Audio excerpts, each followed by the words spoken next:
Saudara-saudari semuanya, Shalom Aleichem. Aleichem Shalom.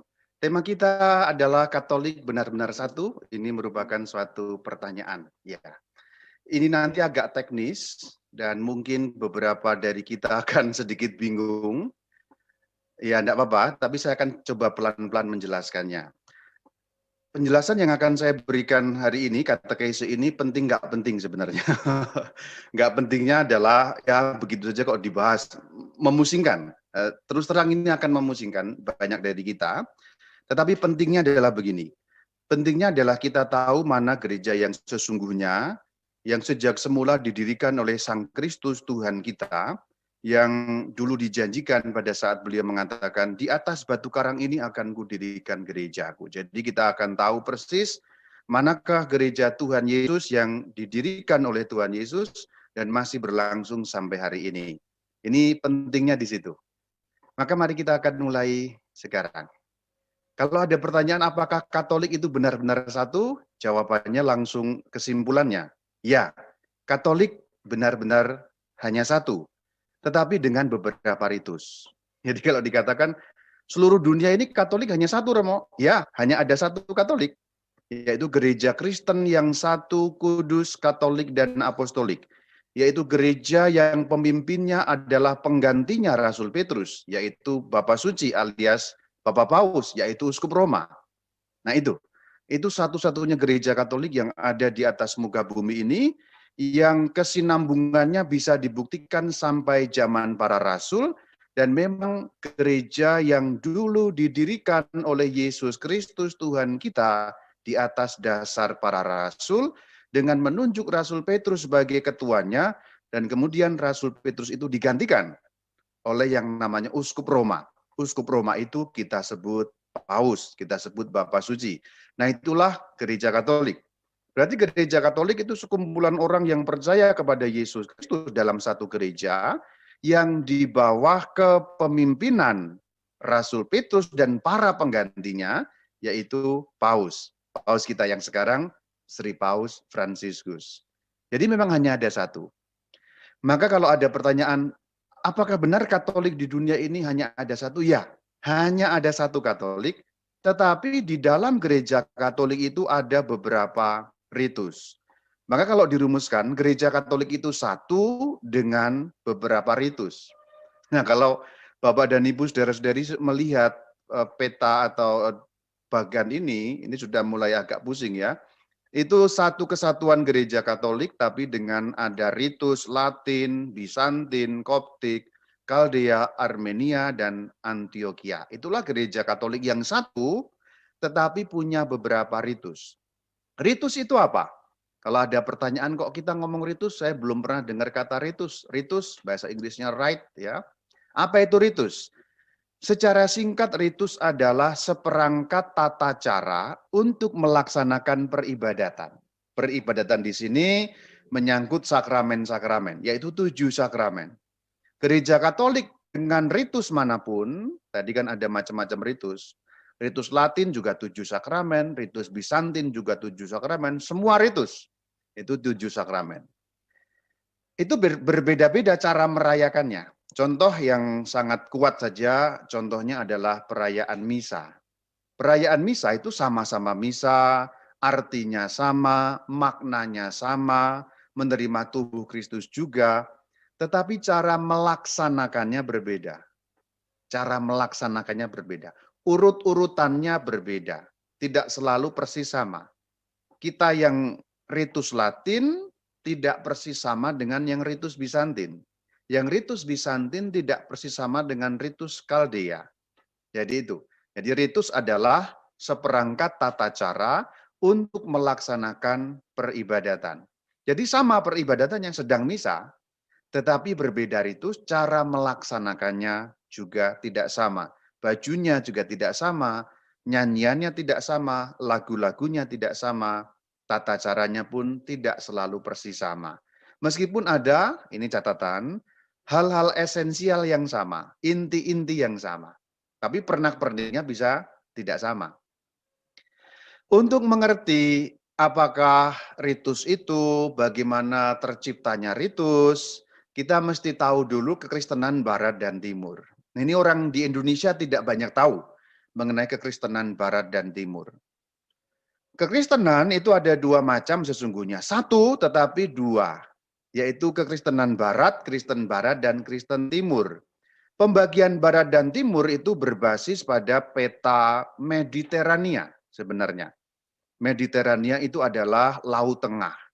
Jadi wilayah seputar Laut Tengah di mana dulu awal-awalnya abad pertama, abad kedua, abad ketiga sampai pada abad keempat, iman Kristen itu menyebar di wilayah Mediterania. Mediterania itu meliputi Eropa, kemudian Afrika Utara, lalu Timur Tengah, juga bagian yang sekarang Mediterania. Tidak hanya Eropa, tapi termasuk juga Eropa. Eropa, Afrika Utara, Asia Barat, dan Timur Tengah. Nah, itulah yang disebut wilayah seputar Laut Tengah, seputar Laut Mediterania. Nah, pembagian Timur dan Barat itu berbasis pada pembagian wilayah ini yang dibelah dua. Yang di sebelah Barat disebut Barat, yang di sebelah Timur disebut Timur. Pembagian ini berbasis pada apa awalnya? Pada pembagian wilayah kerajaan Romawi. Karena wilayah seputar Laut Mediterania ini dulunya pada abad pertama, zaman Tuhan Yesus katakanlah begitu, adalah wilayah kekaisaran Romawi, negara besar Romawi. Dan perlu dicatat bahwa iman Kristen, kalau saya ngomong Kristen jangan diartikan Protestan loh ya. Saya selalu berpesan. Karena orang Indonesia kalau dengar kata Kristen, pikirannya pasti Protestan. Salah, itu tidak begitu. Kristen itu ya kita, ya. Kalau di Indonesia kalau ngomong Kristen kan artinya Protestan, itu tidak tepat kata seperti itu. Karena kita Katolik juga adalah Kristen, bahkan Kristen yang nyambung kepada zaman para rasul. Kembali ke persoalan ini, harus diingat bahwa pada abad pertama, yaitu pada zaman para rasul, iman Kristen itu menyebar pertama-tama di wilayah Kekaisaran Romawi dan sekitarnya. Belum sampai ke Indonesia, masih jauh itu. Jadi pada zaman para rasul ya mereka beredar menyebarkan Injil di seputar wilayah Kekaisaran Romawi dan keluar-keluar sedikit lah, tapi tidak jauh-jauh dari sana. Memang ada yang sampai ke Persia juga, tapi itu masih berdekatan. Ada yang sampai ke India juga, Rasul Thomas itu sampai ke India, tapi itu boleh dikatakan masih ada sambung-sambungnya juga dengan Kekaisaran Romawi. Ada di sekitar itu. Tidak ada yang jauh sekali sampai ke Jepang misalnya, atau sampai ke Asia Tenggara. Baru nanti abad-abad berikutnya, abad 15, itu baru sampai ke Asia Tenggara, baru sampai Maluku, abad 16. Tapi pada masa awal, pada zaman para rasul ya wilayah ini yang ada di peta. Nah kemudian Barat dan Timur itu mengacu pada wilayah ini. Wilayah yang dulunya bekas Kekaisaran Romawi, kemudian disebut wilayah Barat dan wilayah Timur. Ada yang juga mengusulkan istilah Kristiani, tapi itu juga tidak tepat. Ya, ada yang mengusulkan pakai Kristiani Romo, itu tidak tepat karena Kristiani kata sifat. Sedangkan Kristen kata benda. Kristiani itu sifat, ya, perbuatan yang Kristiani. Nah, itu ada juga yang mengusulkan kata Kristiani lebih umum Romo. Kalau Kristiani kan bisa Protestan, bisa Katolik, tapi itu juga salah secara kebahasaan. Karena Kristiani tidak menunjuk pada kata benda. Ada juga yang mengusulkan beberapa kali kepada saya, daripada pakai kata Kristen nanti bingung Romo pakai kata Kristiani. Salah Kristiani, karena Kristiani itu kata sifat. Ya, perbuatan Kristiani, tindakan Kristiani. Tapi kalau lembaga atau agamanya tidak bisa disebut Kristiani, karena adalah kata sifat. Nah itu ya. Beberapa kali ada yang mengusulkan, kalau Kristiani kan di Indonesia lebih ini Romo, lebih umum. Nah itu soal lain. Saya tinggalkan persoalan itu soal kebahasaan ya. Ya, soal kebahasaan. Kembali ke persoalan ini ya. Barat dan Timur ini. Jadi kalau kita mengacu pada dunia Kristen, sekali lagi Kristen bukan Protestan ya. Kalau kita mengacu pada dunia Kristen dan sekarang ini statusnya kita ngomong dulu belum ada perpecahan ya. Kristen itu ya hanya satu. Sampai pada awal abad keempat itu satu. Tidak ada Kristen yang terpecah-pecah. Semuanya Kristen. Alias jalan Tuhan. Alias Kristen. alias Katolik. Jadi kata atau istilah Katolik sudah dipakai dari awal, yaitu dari abad kedua. Istilah yang paling awal sebenarnya agama kita itu namanya Jalan Tuhan. Itu terekam di dalam Kisah Para Rasul. Itu abad pertama, tahun 30-an, 40-an, sampai pada tahun 50-an, itu nama agama kita sebenarnya Jalan Tuhan. Baru nanti di kota Antioquia, tahun 40-an, baru berubah menjadi boleh dikatakan Kristen. Ya, istilah itu menjadi istilah Kristen. Tapi awalnya istilah Kristen itu ejekan sebenarnya. Karena orang pengikut Kristus tidak pernah menyebut dirinya Kristen. Bahkan kalau kita membaca Kisah Para Rasul 11:26 juga dikatakan mereka disebut Kristen. Awalnya itu istilah olok-olokan awalnya ya. Tapi kemudian menjadi identitas. Lalu abad kedua, abad pertama itu namanya Jalan Tuhan, abad kedua namanya Kristen, abad pertama namanya Jalan Tuhan alias Kristen, abad kedua juga ada alias yang lain yaitu Katolik. Jadi Katolik itu dulunya merujuk pada seluruhnya. Jalan Tuhan lama-lama menghilang, yang populer kemudian Kristen. Kristen pada masa awal abad kedua itu sinonim dengan Katolik. Jadi Kristen sama dengan Katolik. Kalau zaman dulu menyebut seperti itu ya. Kamu orang Kristen ya, kamu orang Katolik. Jadi semua orang Kristen pada awalnya ya orang Katolik sebagai nama. Tapi ini belum menunjuk gereja Katolik seperti yang kita kenal karena itu masih seluruhnya ya menyatu. Tidak ada perpecahan gereja sampai pada abad yang keempat. Nah, barat dan timur itu mengacu pada ini wilayah bekas kekaisaran Romawi. Yang bagian barat itu bicara bahasa Latin. Jadi orang Kristen di barat itu bicara bahasa Latin. Kota yang pusat itu namanya kota Roma. Kotanya masih ada sampai sekarang, ibu kota negara Italia, kita juga masih bisa lihat kota itu di sana. Nah, pada zaman kuno, bahasa-bahasa yang lain belum populer. Ya, bahasa Inggris mungkin belum ada, bahasa-bahasa yang lain juga belum ada. Nah, yang mendominasi wilayah barat itu bahasa Latin. Maka Kristen Barat disebut juga Kristen Latin karena berbahasa Latin. Sedangkan kalau di wilayah timur itu lebih bervariasi. Kalau yang di barat itu Latin, ritusnya, beribadatnya juga menggunakan bahasa Latin, cara Latin. Cara Latin itu maksudnya apa? Satu, bahasanya sudah Latin. Lagunya lagu Latin yang kemudian dikenal dengan lagu Gregorian. Ya itu lagu Latin. Kalau Anda menyanyi Gregorian, Credo in unum Deum, Patrem omnipotentem Vactorem Celi et terre. Nah, itu lagu Latin ya.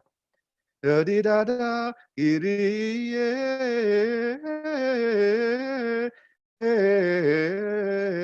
eleison. Itu lagu Latin, nada Latin, bahasa Latin. Itu di barat.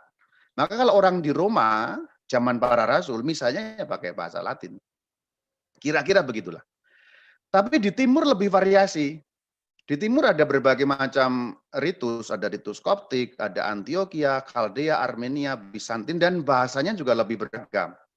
Ada bahasa Yunani, ada yang menggunakan bahasa Koptik itu bahasa Mesir kuno, ada yang menggunakan bahasa Syria, bahasa Aram, itu bahasa Syria ya, bahasa Armenia juga. Jadi di timur lebih beragam. Jadi kalau mau dikatakan, awal, ini sekarang kita ngomong awal ya, zaman para rasul dan sesudah para rasul. Intinya abad pertama, abad kedua, abad keempat, sampai pada abad keempat. Jadi gereja itu masih satu, tapi ada berbagai macam bahasa yang digunakan untuk liturgi, tata caranya yang digunakan juga bervariasi. Itu ritusnya. Jadi secara singkat begini, di barat itu hanya ada satu ritus. Singkatnya begitu, meskipun ada ritus-ritus yang lebih kecil, dan nanti malah bingung. Gampangnya satu ritus Latin, bahasa Latin dengan lagu-lagu Latin, tata cara Latin. Di timur lebih variasi. Di timur sekurang-kurangnya ada 5 ritus. Ritus Koptik itu yang berbahasa Koptik di Mesir, ya. Ritus Antioquia menggunakan bahasa Aram atau Syria Barat, ritus Kaldea itu Syria Timur, ritus Armenia yang pakai bahasa Armenia dan tata cara Armenia, dan ritus Bizantin yang menggunakan bahasa Yunani, menggunakan tata cara kota Konstantinopel. Kok bisa seperti itu, Romo? Ceritanya apa? Sejarahnya begini. Dengan mengetahui ini, meskipun Anda akan berpusing-pusing ria, terus terang di Indonesia jarang ngomong seperti ini. Mungkin baru saya yang bicara begini ya. Dan ini memang terus terang memusingkan, maka ambil nafas dulu, saya juga mau minum dulu. Kenapa kok jadi berbagai macam ritus tadi itu? Ya, kita lihat sejarahnya. Sejarah singkat Barat dan Timur itu kira-kira begini. Ini mungkin akan lebih memperjelas. Gereja Yesus Kristus, gerejanya Yesus Kristus kan didirikan ya. Sang Kristus mendirikan, aku akan mendirikan gerejaku. Kapan berdiri? Pada hari Pentakosta, tahun 33 Masehi di kota suci Yerusalem. Gereja Kristus itu punya nama lain, Jalan Tuhan. Punya nama lain juga Kristen. Punya nama lain juga Katolik. Jadi gereja, bahasa aslinya eklesia, eklesianya Tuhan Yesus, itu alias Jalan Tuhan, alias Kristen, alias Katolik. Sebenarnya kalau kita ngomong tentang terminologi atau istilah ini memang memusingkan. Loh ya, yang dipakai yang mana Romo? Ya semuanya dipakai. Istilah Jalan Tuhan dipakai, istilah Kristen dipakai, istilah Katolik dipakai, istilah eklesia. Eklesia itu artinya gereja juga dipakai. Jadi eklesia alias Jalan Tuhan, alias Kristen, alias Katolik. Itu menyebar. Kenapa kok menyebar? Itu sudah perintahnya Tuhan Yesus. Dalam firman-Nya di dalam Injil Matius 28 ayat 19. Karena itu pergilah. Siapa yang disuruh pergi? Pengikut-pengikutnya. Jadikanlah semua bangsa muridku. Kalau semua bangsa berarti harus menyebar kemana-mana kan? Dan baptislah mereka dalam nama Bapa dan Putra dan Roh Kudus. Jadi awalnya memang menyebar. Para rasul sejak awal juga sudah menyebar ke segala arah. Itu awalnya. Pada saat menyebar, mereka menjadi saksi di mana-mana. Itu ditegaskan dalam firman Tuhan, Kisah Rasul 1 ayat yang ke-8. Kamunya siapa? Pengikut-pengikut Sang Kristus. Akan menjadi saksi-saksiku di Yerusalem, di seluruh Yudea dan Samaria, dan sampai ke ujung bumi. Ujung bumi berarti kemana-mana. Ini awalnya. Jadi perintah Sang Kristus membuat para rasul menyebar. Menyebarnya kemana? Kemana-mana. Tetapi pertama-tama ke wilayah Romawi dan sekitar itu. Wilayah kerajaan Romawi itu paling mudah. Kenapa? Karena jalan akses sudah seperti jalan tol kalau bahasa kita zaman sekarang. Seluruh wilayah Romawi dihubungkan dengan jalan raya pos. Sehingga antar kota begitu mudah. Tidak seperti wilayah-wilayah di luar itu yang masih berupa hutan, belantara, semak-semak, dan lain sebagainya. Sehingga para rasul mendapatkan fasilitas, tanda petik, dari keberadaan negara Romawi itu. Jadi negara Romawi itu sekaligus menindas, sekaligus juga menguntungkan. Menguntungkannya karena menyediakan tanda petik fasilitas yang memudahkan pergerakan. Pada masa kuno, pergerakan manusia paling gampang ya terjadi di wilayah kekuasaan Kekaisaran Romawi. Boleh dikatakan kalau menggunakan bahasa kita zaman sekarang, sudah seluruh kota dihubungkan dengan jalan tol. Tapi jalan tolnya jalan tol zaman kuno ya, jangan dibayangkan seperti sekarang aspal ya. Tapi dari batu-batu yang diperkeras. Tapi itu sangat memudahkan dibandingkan dengan wilayah lain. Nah begitu para rasul menyebar, intinya apa? Ketemu dengan aneka budaya.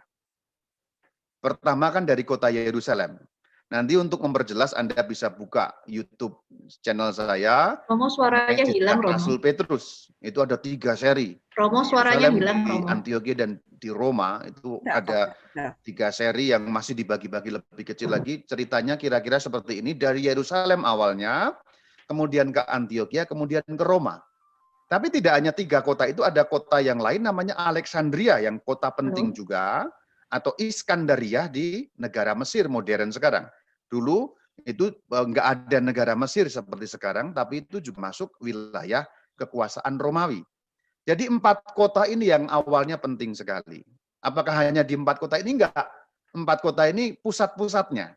Di sekitar ini juga ada banyak. Roma, kemudian nanti dari Roma mengirimkan juga boleh dikatakan misionaris ya, misionaris sampai ke Inggris bahkan, sampai ke Londinium segala itu. Nanti sampai ke Celtic dan sebagainya. Jadi ini kota-kota pusatnya ya, boleh dikatakan begitu. Dari Roma mengirim ke Perancis, bangsa Frank, bangsa Visigoth, bangsa Goth, sampai ke bangsa Anglo-Sakson segala itu ya. Kemudian di Antioquia itu nanti sampai ke wilayah-wilayah Armenia, wilayah-wilayah Irak sekarang, dulu Babilonia, Kaldea, lalu Persia, dari Alexandria juga sampai nanti ke Ethiopia dan seterusnya. Ini kota-kota penting pada zaman itu. Nah, kemudian pada tahun 70 Masehi Yerusalem runtuh karena dihancurkan kekuasaan pasukan Romawi sehingga tinggal 3 kota yang penting. Ini kota apa, Romo? Ini kota pusat kekristenan pada masa itu. Dengan kota pusatnya Roma, karena Roma adalah kotanya Rasul Petrus. Penggantinya maka menjadi ketua dari kota-kota yang lain. Pertama Antioquia, pertama Roma, maksud saya, pertama Roma, kedua Antioquia dan Alexandria. Jadi ini kota-kota pentingnya.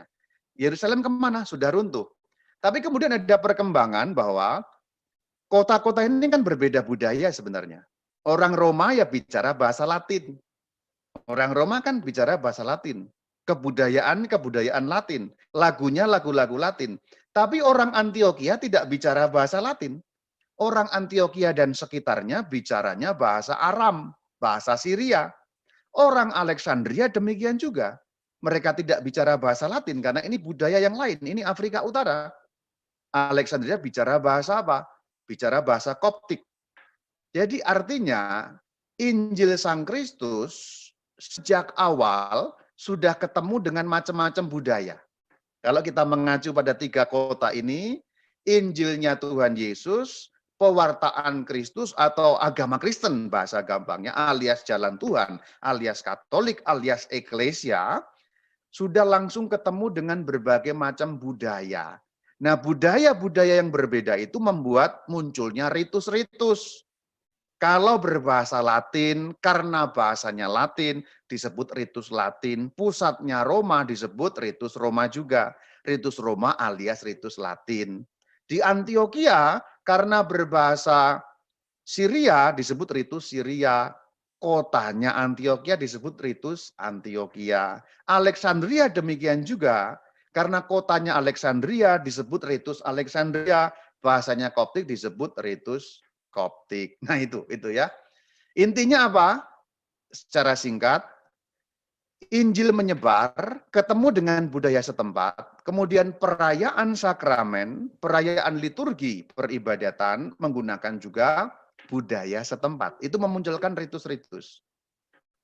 Nah, Roma menjadi ritus Latin, Antioquia ritus Syria, Alexandria namanya ritus Koptik. Ini dulu intinya ya. Ini yang 3 besar ya, 3 besar awal ya. Jadi kalau orang di Roma, misalnya bagaimana Romo? Pakai bahasa Latin, lagu-lagu Latin. Kalau orang di Antioquia bagaimana Romo? Pakai bahasa Syria, yaitu bahasa Aram, lagu-lagu Syria yang mirip-mirip Arab. Koptik bagaimana Romo? Pakai bahasa Koptik. Kalau orang di Mesir seperti itu. Mirip-mirip juga lagu-lagu Timur Tengah. Jadi sangat tidak seragam. Yang seragam adalah inti-intinya. Tapi cara merayakannya tidak seragam dari awal. Kemudian perkembangan baru, ini dulu dicerna ada 3 kota penting melahirkan ritus-ritus.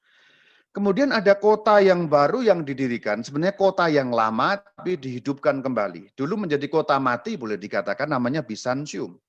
Kemudian dihidupkan oleh Kaisar Konstantinus, disebut Konstantinopolis. Konstantino mengacu pada nama Kaisar Konstantinus. Polis artinya kota. Konstantinopolis artinya kotanya Konstantinus. Atau disingkat Konstantinopel. Panjangnya Konstantinopolis. Pada tahun 325. Itu didirikan kota itu menjadi pusat kerajaan. Lalu terbagi 2 wilayah kekaisaran itu. Yang barat itu Latin, timur Yunani.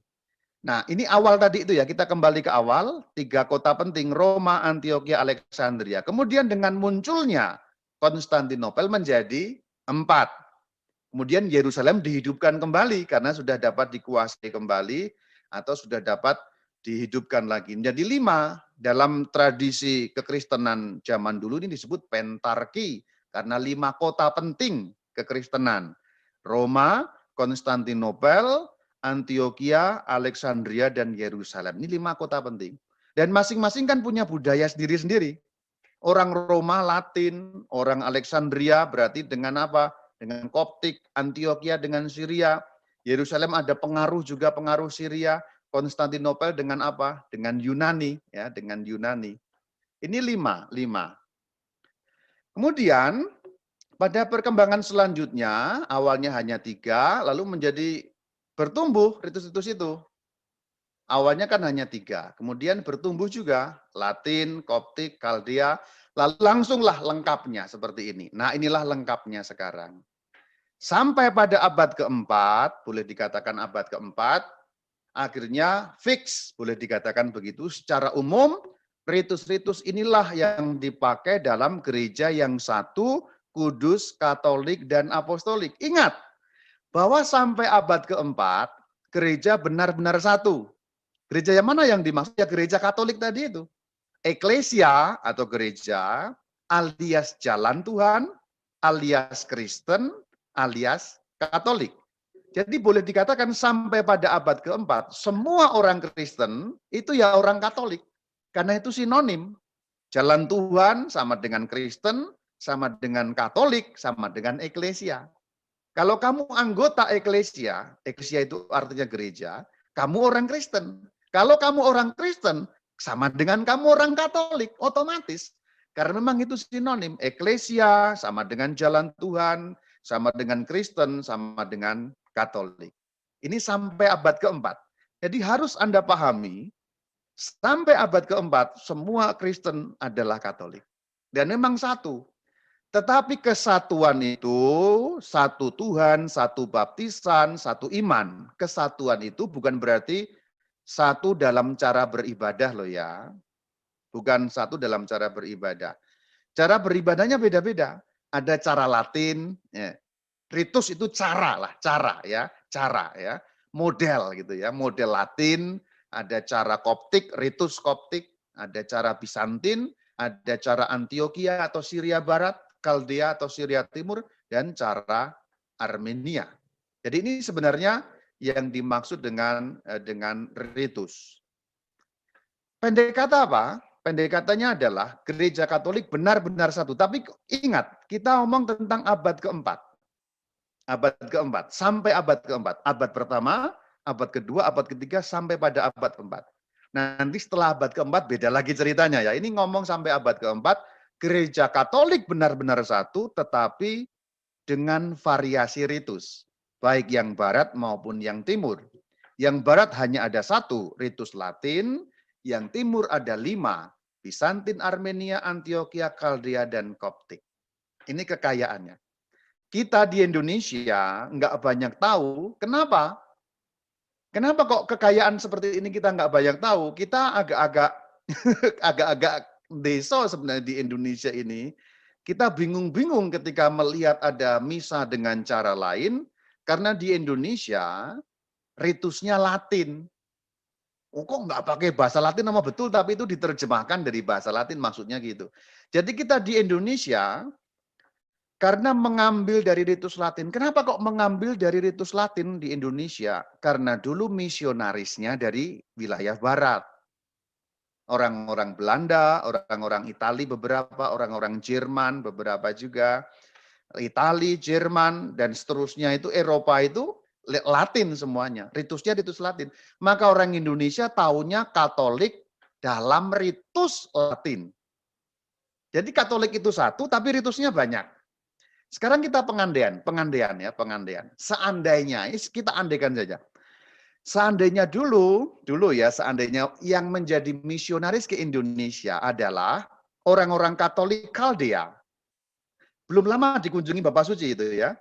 Orang-orang Irak. Seandainya orang-orang Irak yang dulu menjadi misionaris ke Indonesia, kemungkinan besar orang Katolik Indonesia itu akan menggunakan ritus Kaldea atau Syria Timur. Jadi kita menjadi Latin di Indonesia karena dari sejarahnya. misionarisnya dari Eropa, wilayah barat. Seandainya orang Irak dulu yang pertama datang ke Indonesia, kita tetap menjadi orang Katolik juga, tapi kita cara misanya menggunakan cara Irak, cara Kaldea. Kaldea itu menggunakan ritus Syria Timur. Itu contohnya. Atau contohnya, yang lain kalau dulu yang datang ke Indonesia mewartakan Injil Kristus adalah orang-orang Mesir contohnya. Ritus kita, ritus Koptik pasti. Nah itu. Jadi di Indonesia ini nggak tahu yang lain, yang wilayah timur, karena memang Indonesia hanya ada satu ritus, yaitu Katolik ritus Latin. Disebut juga Katolik Roma. Istilah Katolik Roma itu mengacu pada ritusnya. Latin itu sama dengan Roma. Roma sama dengan Latin. Ini bukan mengacu pada kepemimpinan Bapak Suci, bukan.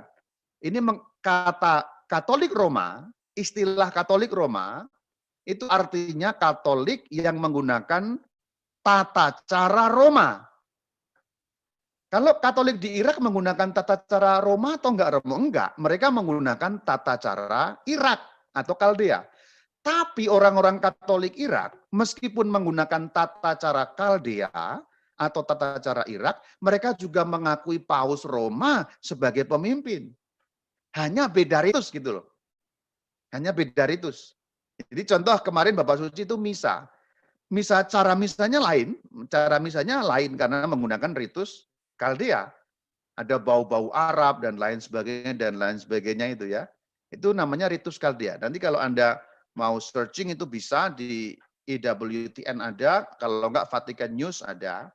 Searching di YouTube Vatican News, itu Anda bisa lihat misa menggunakan cara Kaldea. Itu ritus yang lain, ritus yang timur. Tapi apakah mereka juga mengakui Bapak Suci sebagai pemimpin? Mengakui. Hanya ritusnya bukan ritus Roma.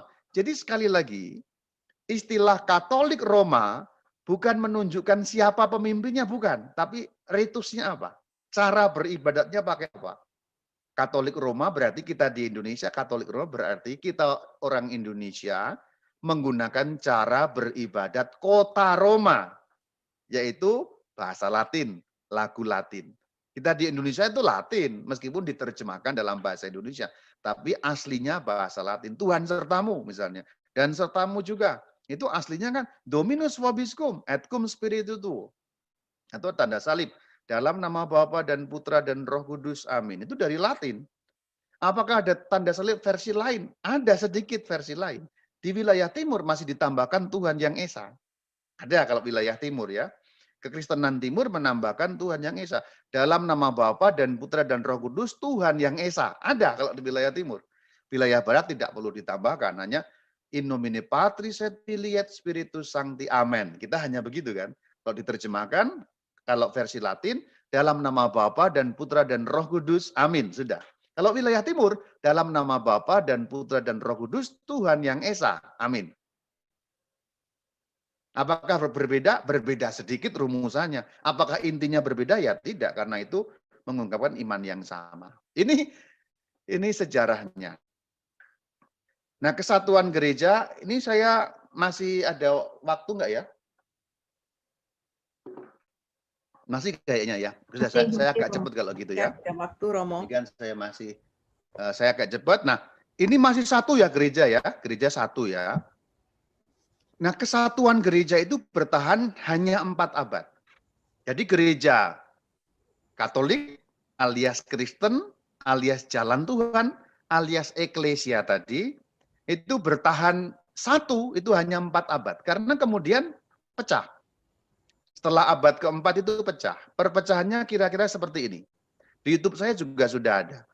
Gereja Kristus itu satu, kemudian ada suatu bid'ah atau heresi, aliran sesat namanya Nestorian, diadakan Konsili Efesus 431. Pada saat Konsili Efesus ada sekelompok yang cukup besar juga tidak setuju dengan keputusan Konsili Efesus. Kemudian gereja itu memisahkan diri yang dinamakan kelompok atau gereja non-Efesian. Kemudian terjadi heresi lagi monofisit. Kemudian diadakan Konsili Kalsedon 451. Nah, pada saat keputusan konsili itu ada yang nggak setuju. Terpecah lagi gereja. Nah, perpecahan yang kedua ini menyebabkan satu kelompok gereja yang dinamakan gereja non-Kalsedonian. Berarti kemudian gereja Kristen alias Katolik alias Jalan Tuhan alias Eklesia sudah pecah 3 gereja. Pada abad kelima ya, abad keempat masih utuh, abad kelima sudah pecah menjadi 3. Kemudian nanti abad ke-11 tahun 1054 ada skisma besar. Skisma besar itu melahirkan gereja Barat dan gereja Timur. Gereja Timur atau gereja Bizantin, gereja Yunani, gereja Barat atau gereja Latin. Jadi sebenarnya keempat-empat ini kalau disatukan inilah gereja yang satu, Kudus, Katolik, dan Apostolik. Keempat-empatnya. Semuanya punya jalur apostolik. Jalur apostolik itu maksudnya apa? Mata rantai kepada zaman para rasul. Inilah gereja yang asli. 4 ini yang asli.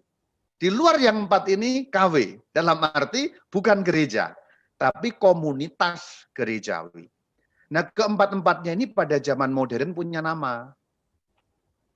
Yang non-Efesian itu namanya gereja Asiria atau gereja Timur Asiria. Yang non-Kalsedonian kemudian menamai diri gereja Ortodoks Oriental. Yang gereja Bizantin menamai diri Ortodoks Timur. Ingat, ada 2 Ortodoks yang berbeda. Ortodoks Oriental itu asalnya dari 451 yang memisahkan diri. Ortodoks Timur itu berasal dari 1054 yang memisahkan diri. Kemudian yang gereja Latin disebut gereja Katolik. Jadi 4 gereja inilah yang sama-sama apostolik. Kalau disatukan ya inilah gereja yang satu sebenarnya. Tidak ada satu melebihi yang lain karena inilah kesatuannya. Kalau 4 ini nyatu ya baru satu gitu. Ini pada zaman modern. Nah sekarang ritusnya, tadi kan perpecahannya ya. Gereja Katolik, kemudian akhirnya nama Katolik. Loh kok ini kok jadi nama Katolik? Di situ Romo, dulu nama Katolik itu untuk semua. Gitu loh. Semua ini ya Katolik. Tapi kemudian dengan adanya perpecahan, nama Katolik dipakai pada akhirnya hanya untuk yang gereja barat, gereja kita. Kadang-kadang Ortodoks menggunakan nama Katolik sebagai nama sifat. Ya, tapi semua ini dulunya ya Katolik gitu ya. Semua ini Katolik ya. Ritusnya yang Katolik itu Latin, yang Ortodoks Timur itu Bizantin, yang Oriental itu banyak, ada Koptik, Armenia, Antioquia. Yang Timur Asiria itu Kaldea. Jadi akhirnya ritus-ritusnya pun terpecah-pecah seakan-akan. Jadi kalau orang Latin ya berarti kamu Katolik, kalau Bizantin kamu Ortodoks, kalau Koptik, Armenia, Antioquia kamu Oriental, kalau Kaldea berarti kamu Asiria. Jadi akhirnya seakan-akan ritus-ritus itu memecah belah gereja. Padahal bukan karena ritusnya awalnya, karena keputusan konsili yang sudah kita lihat tadi itu ya. Perpecahannya karena itu. Tapi seakan-akan kemudian terbagi menjadi ritus-ritus. Kalau kamu Katolik pasti Latin. Nah, seakan-akan begitu. Tapi ada proses rujuk. Perhatikan di sini, agak ruwet memang ceritanya. Saya menyadari ini kisah yang ruwet. Ribuan tahun harus saya ringkas menjadi 1 jam. Ya, memang ruwet. Ini ada banyak segmen sebenarnya. Tapi nanti kalau ada tanya jawab bisa diperjelas. Kita kembali ke sini. Inilah keempat gereja yang apostolik. Di luar ini tidak apostolik dan bukan gereja. Jadi kalau ada yang di luar ini berarti dia adalah persekutuan gerejawi. Hanya 4 inilah yang disebut gereja. Yang betul-betul nyambung, ya, nyambung sampai pada zaman para rasul. Nah ini perhatikan ada perpecahan. Nah kemudian ada yang kembali menyatu. Dari gereja Timur Asiria, perhatikan garis panahnya, menyatu. Nah itu, contohnya gereja Katolik Kaldea. Itu dari Asiria menyatu belum seluruhnya, tapi sebagian besar ke gereja Katolik. Jadi menyatu lagi, dalam proses menyatu lagi. Nah kemudian penyatuan itu juga melibatkan yang Ortodoks, Oriental. Perhatikan kemudian menyatu lagi, menyatu lagi. Pendek kata adalah gereja yang awalnya terpecah tadi kemudian menyatu. Perhatikan lingkaran yang 3 itu. Ada yang kemudian menyatu, tapi ternyata masih ada yang belum mau. Jadi terpecah lagi. Jadi ini ada yang kembali ke gereja Katolik, ada yang masih terus. Jadi kalau sekarang masih 4 Romo masih. tapi sudah ada yang menyatu. Nah, yang menyatu itu disebut Katolik Timur. Kenapa kok disebut Katolik Timur? Karena Katolik menggunakan ritus-ritus Timur yang bukan Latin. Ingat, Latin itu ritus Barat, karena wilayah Barat. Kalau ritus Timur tadi 5 tadi, ya ingat ya. Ruwet memang. Pusing ya, pusing memang. Nah, intinya seperti itu. Maka ketika ada Katolik Timur, kita kembali ke Katolik Timur di sini, langsung ringkasnya lah ini, biar nggak terlalu pusing. Sebenarnya ada satu lagi pokok bahasan, Maronit dan Italo Albania, tapi nggak usah lah, itu nanti pusing. Intinya langsung Katolik Timur. Katolik Timur artinya apa? Gereja-gereja yang awalnya pecah tadi, sebagian kembali. Nah itu, kata kuncinya gampangnya begitu. Gereja-gereja yang awalnya terpecah 431, 451, 1054 kan terpecah menjadi 3 tadi itu. Lalu menjadi 4 besar tadi itu. Ada yang sebagian kembali. Yang sebagian kembali itu disebut Katolik Timur. Apa artinya Katolik Timur? Gereja Katolik tapi menggunakan ritus Timur, bukan ritus Latin. Apakah sama-sama dengan kita? Sama. Karena aslinya kan dulu satu. Satu tapi ritusnya banyak. Kemudian terpecah-pecah, ini kembali meskipun belum semuanya kembali. Nah, yang disebut Timur tadi itu ini ya, jangan lupa ya. Ritus Koptik, ritus Bizantin, Armenia, Kaldea, dan Antioquia. Bukan ritus Latin. Latin sama dengan Barat, sama dengan Roma. Jadi kalau kita ngomong Barat hanya satu, Latin atau Roma. Kalau ngomong Timur ada 5 ritusnya, tata caranya. Nah, maka gereja Katolik lengkap lagi sekarang ritusnya. Ada Latin, ada Bizantin, ada Koptik, ada Kaldea, ada Armenia, ada Antioquia. Jadi nanti kalau suatu kali Anda lihat ada gereja Katolik Kaldea, itu sama dengan kita, menyatu dengan Paus, tetapi tata cara beribadatnya beda, yaitu menggunakan ritus Kaldea. Maka gereja Katolik itu kembali ke kesimpulan awal, ini ya, ini satu, tapi tata cara beribadatnya seperti awal mula dulu, ada 5 yang timur, plus 1 yang barat. Lalu yang gereja lain bagaimana Romo? Masih. Yang tadi itu ya masih seperti ini, mereka-mereka tadi itu masih seperti itu. Suatu kali kalau kembali menyatu ya menjadi utuh lagi, gereja yang satu, kudus, Katolik, dan Apostolik. Semoga menyatu. Maka gereja Katolik itu gereja yang satu, tapi dengan beberapa ritus. Apa yang disebut gereja Katolik? Yaitu gereja yang mengakui Sri Paus atau Uskup Roma sebagai pemimpinnya. Jadi kalau ada gereja yang belum mengakui Sri Paus sebagai pemimpinnya, itu bukan gereja Katolik, meskipun ya dulunya ya satu ya. Contoh, gereja Ortodoks Oriental. Pemimpinnya di mana Romo? Di Alexandria atau di Mesir. Namanya Paus Alexandria. Kalau Ortodoks Timur Romo, pemimpinnya di mana? Di Konstantinopel. Namanya Patriark Konstantinopel. Kalau gereja Asiria Romo, ada di mana? Ada di Baghdad. Namanya Katolikos Babilonia. Nah, keempat-empatnya ini kalau menyatu utuh kembali. Tetapi sebenarnya dalam gereja Katolik sekarang sudah utuh kembali ritusnya. Seluruhnya ada dalam gereja Katolik. Meskipun secara yurisdiksi, ya, yurisdiksi itu berarti pemerintahan, bahasa gampangnya, belum menyatu lagi. Tapi ritusnya sudah lengkap. Pendek kata, gereja Katolik satu dengan beberapa ritus. Maka kalau Anda pergi ke Irak contohnya, Anda nanti ke Baghdad, Anda bisa lihat misa dengan cara Kaldea itu sama dengan kita, Katolik juga, hanya cara beribadatnya lain. Lalu suatu ketika Anda pergi ke Armenia, ada Katolik Armenia, lalu Anda beribadat di sana, nah itu sama dengan kita, hanya cara beribadatnya lain. Koptik, Bizantin, Antioquia, demikian juga. Semoga keterangan saya menambah Anda pusing atau tapi semoga intinya adalah gereja kita dapat dipertanggungjawabkan runutan sejarahnya. Begitu jelas dari zaman para rasul, intinya adalah gereja Katolik, mata rantainya jelas sampai zaman para rasul. Shalom alaikum.